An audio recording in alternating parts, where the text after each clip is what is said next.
माझ्या प्रिय भक्तांनो, सुखदुःखाचा फेरा हा कुणालाही चुकलेला नाही. कठीण काळ येतो, कसोटीचे क्षण सोबत घेऊन येतो, पण हरू नका,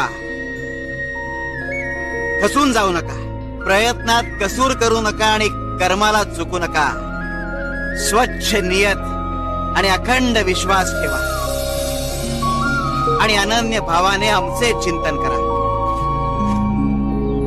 मी होतो, मी आहे आणि मी कायम राहणार.